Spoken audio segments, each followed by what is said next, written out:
I used this model the other day to introduce the creation of relationship models, and there have been a few questions, so I thought I'd go ahead and revisit the set of conventions that are used on an ongoing basis to develop meaningful models to help us understand why things are behaving the way that they are.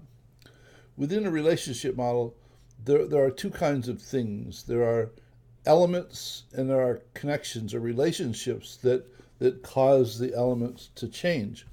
Now, in the elements themselves, there are those that are constant, that don't change, and those that do change. And oftentimes we have things in a relationship model that we simply treat as a constant because we sense that they're not going to change over the period that we are thinking about the set of relationships, though over a longer period of time they might change. So we treat them as constants.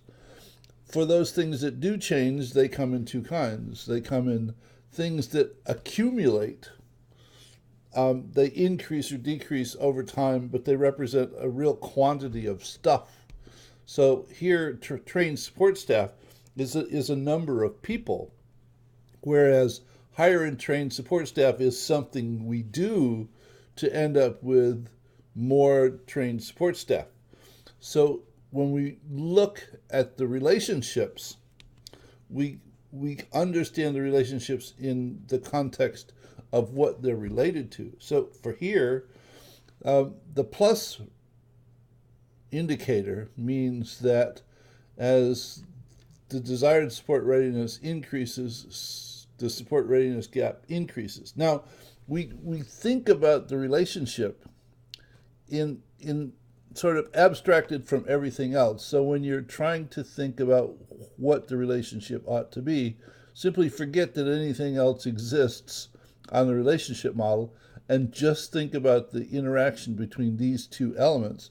And then ask yourself, if I increase this, what happens to this? And in this instance, it increases. And if I decrease support readiness, the support readiness gap decreases. So the plus means in the same direction. If I'm talking about a plus with regard to a stock, the behavior is slightly different in that if I hire and train more support staff, trained support staff gets larger. If I hire and train fewer support staff, the trained support staff still gets larger, just not quite so fast. So in this instance, when it relates to a stock, the plus sign means adds to. So it's either in the same direction or adds to, and you'll always find the definitions down here on the legend in every project that I do. Oh, and if you go to this project itself, and the link is in the video notes section, I've actually written all these down under this element called guidance so that you can look through these. They're sufficiently short that you could write them all on two sides of a 3x5 card. So while I have a tendency to be extremely verbose, the set of guidelines or guidance is not extremely long. The other relationship is the opposite direction or subtracts from relationship, so that here support readiness, as it increases, it subtracts from or decreases the support readiness gap. See, I fall into the same trap on an ongoing basis. I sort of mince my words in terms of I know what I'm thinking, but it's not always what comes out of my mouth. So in here, it means opposite direction, so that as support readiness increases, the support readiness gap gets smaller, and the alternative is true. Now, on this particular diagram, there isn't a stock from which is the stock that's actually diminished by a relationship. There are no flows in a causal loop diagram, though I had to invent one. And it's right here, and it's in purple, and you won't find them, I think, in anybody else's causal loop diagrams but mine.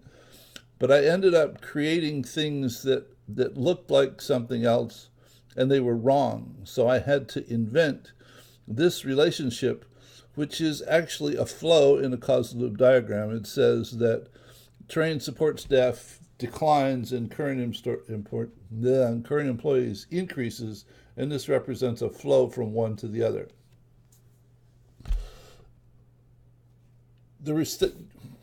When you're developing the causal loop diagram, you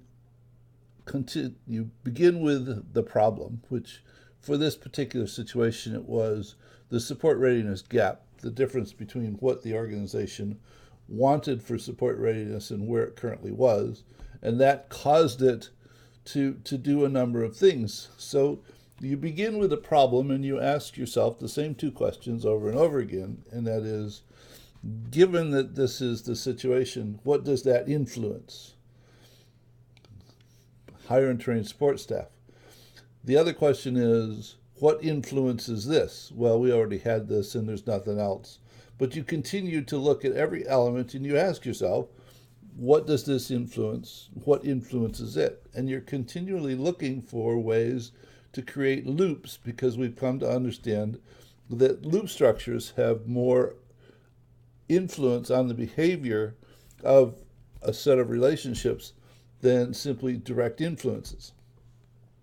Now you can tell one type of loop from another. They come in balancing and reinforcing if you simply walk the loop and count the number of minus signs in the loop. If it's an odd number, it's a balancing loop. If it's 0 or an even number, it's a reinforcing loop. So if you look at this particular loop, you notice that there's one minus sign in the loop, so it's a balancing loop. And if you look at this particular loop, you walk the loop, there's two minus signs, so it's even. The other thing, so it's good to know the difference between them, because reinforcing structures cause something to grow. In this particular instance, this causes users to grow.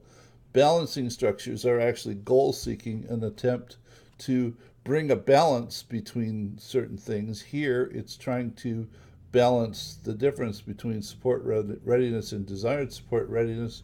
So it's a set of actions attempting to achieve a goal, and we label them so that one understands the intent of the loop, and we sequence them so we give other people a sense of how to read the story, because the set of relationships essentially tells a story about how the set of relationships unfolds over time. At least to be meaningful, anyway. We try to use non-directional noun or noun phrases for the labels because it's less confusing.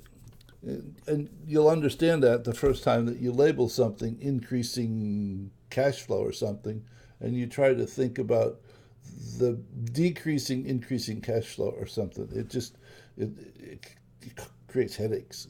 It'll drive you nuts. So those are essentially the guidelines for developing relationship models, and I find that they are essential to figuring out whether or not things make sense in terms of what's responsible for things behaving the way that they are, and I don't think that it's possible to actually address a situation unless you have a sense of why it's doing what it's doing.